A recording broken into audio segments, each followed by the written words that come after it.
O programa Saber Direito desta semana é com o professor Carlos Maia. O curso é sobre Direito do Consumidor. Tem dúvidas sobre o assunto? Mande um e-mail para nós. O endereço é saberdireito@stf.jus.br e você também pode estudar pela internet www.tvjustiça.jus.br.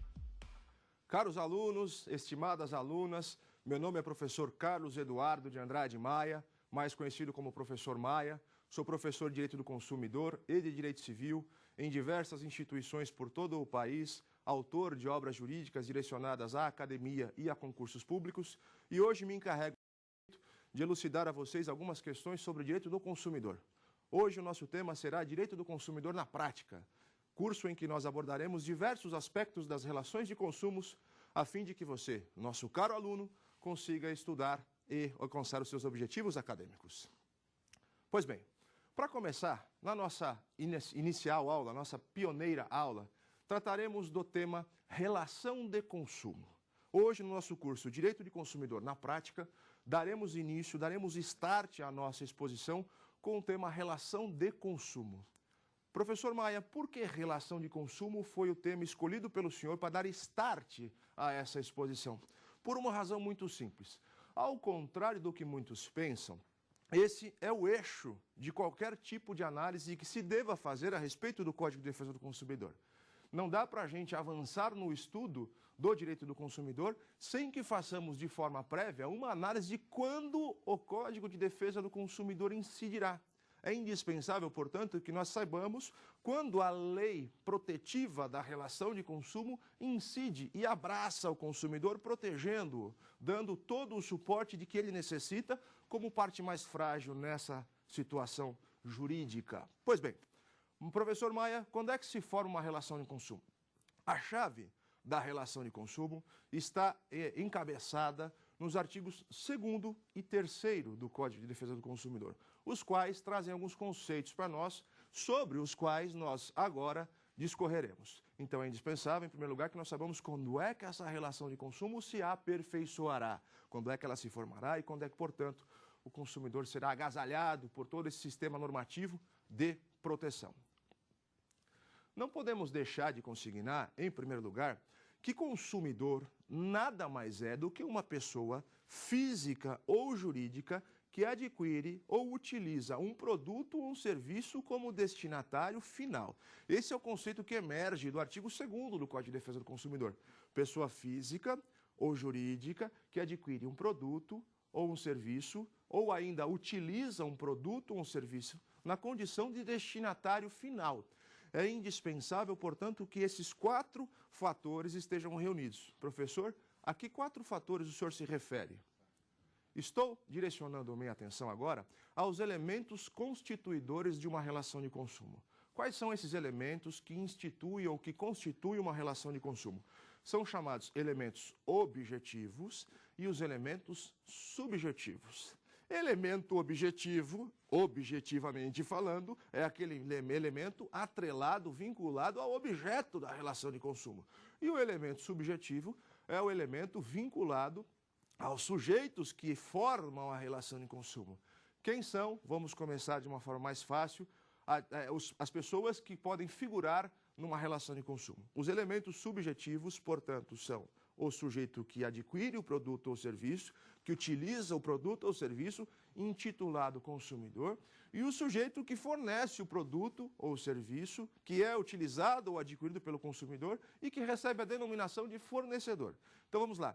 Quem é consumidor? Consumidor é toda pessoa física ou jurídica que adquire um produto ou um serviço na condição de destinatário final. Professor, a pessoa física pode ser consumidora? Sim, obviamente. Aliás, essa é a mais trivial das formas de se formar uma relação de consumo, uma relação aperfeiçoada entre uma pessoa física e uma pessoa jurídica. Isso que acontece diuturnamente.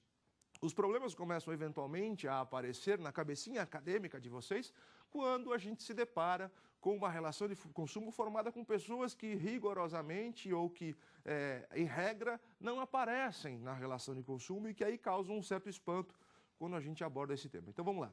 Pessoa física é elemento subjetivo da relação de consumo e pessoa jurídica também é elemento subjetivo da relação de consumo, ambos ocupando a posição de consumidor.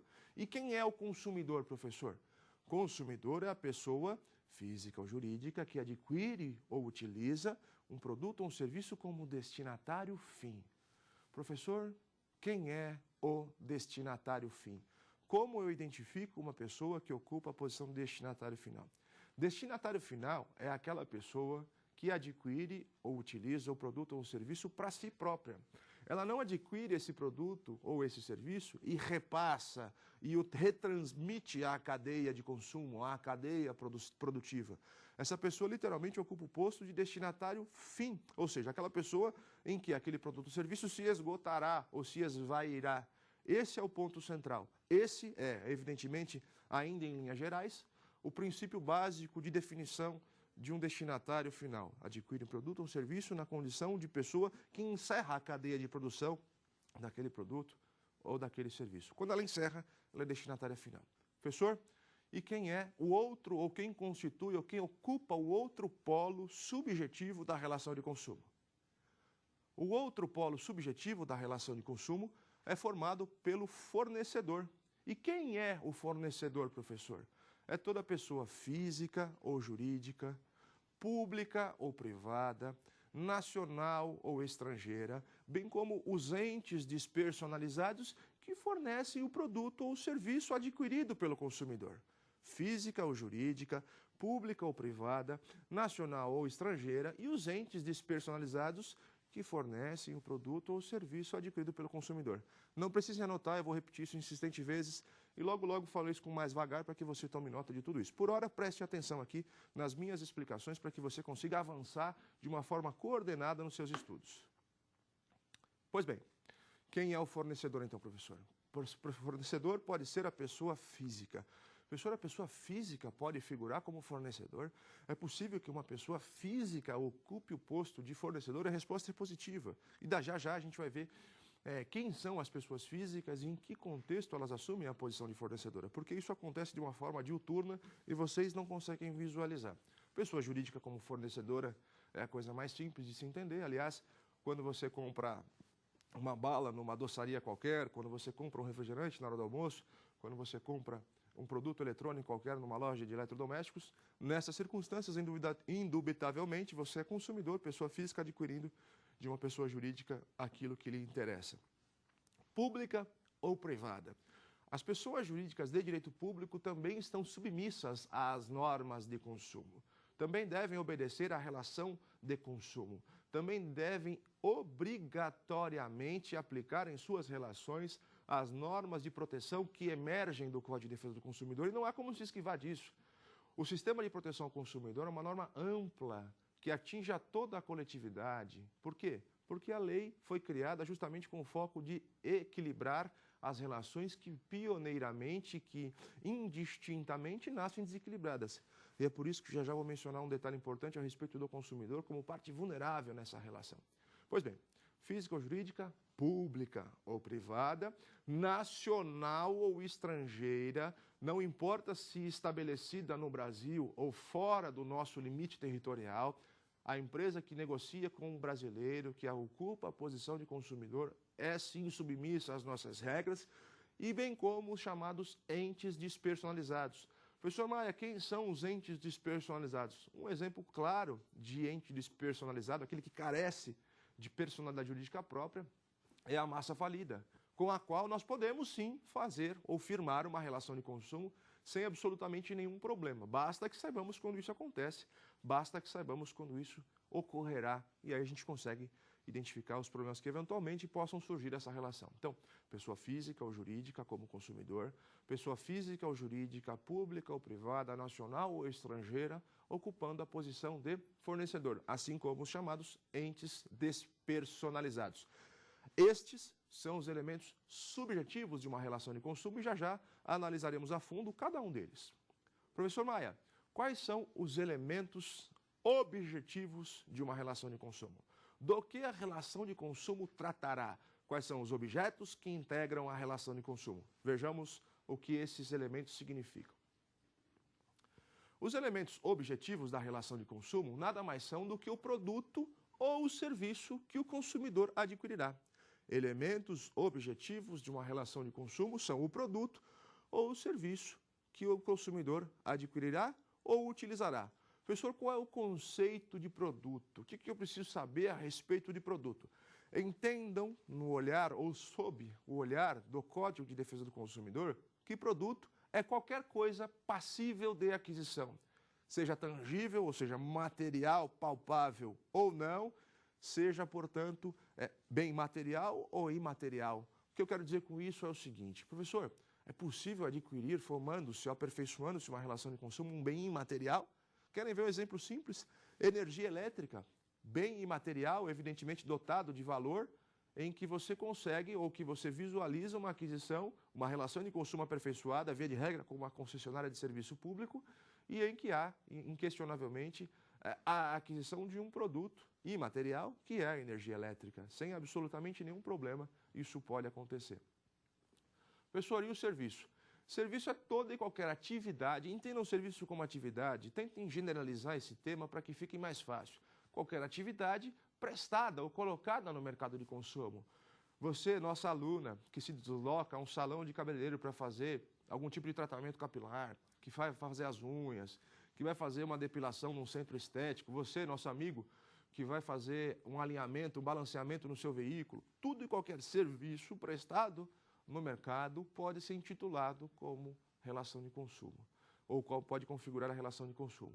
Professor Maia, então quando é que a relação de consumo, finalizando todo esse cenário, se aperfeiçoará? A relação de consumo formar-se-á quando estiverem presentes todos, coloquem isso em mente, todos os elementos objetivos e subjetivos para que isso seja possível. Se faltar qualquer um dos elementos subjetivos ou objetivos, não haverá relação de consumo. Professor Maia, então nós temos um problema a resolver? Sim, nós temos um problema a resolver. Porque há muitos casos em que uma pessoa adquire um produto ou um serviço e, em tese, teria ocupado a posição de consumidor, de destinatário fim, ou seja, adquiriu para utilizar como destinatário final, mas na outra ponta da cadeia não há alguém que forneça um produto ou um serviço como a lei exige que seja feito. E aí a gente tem um problema, porque a relação de consumo não se forma. Professor, o que o senhor quer dizer com isso? Vamos começar então a analisar isso de uma forma um pouco mais pormenorizada, para que você, nosso aluno, compreenda essa nossa primeira aula, que é a base de todos os nossos próximos encontros, em que a gente vai estudar alguns temas específicos e chegar a algumas questões práticas que, evidentemente, repercutem não só na esfera acadêmica, na esfera dos concursos, mas também na vida cotidiana de cada um de vocês. Pois bem, professor, quem é consumidor pessoa física? É a pessoa que adquire um produto ou um serviço como destinatário final. Se você vai a uma loja e compra um celular, um aparelho de telefone móvel, e vai utilizá-lo para fazer ligações, para acessar a internet, enfim, sem dúvida nenhuma você ocupa a posição de destinatário final. Professor, então eu sou consumidor? Sim. Aplica a relação de consumo? Depende. Depende porque nós precisamos enquadrar a outra parte na posição de fornecedor, para que aí sim a relação de consumo se forme. Não basta que haja alguém se adequando ao conceito de consumidor para que a relação de consumo se forme.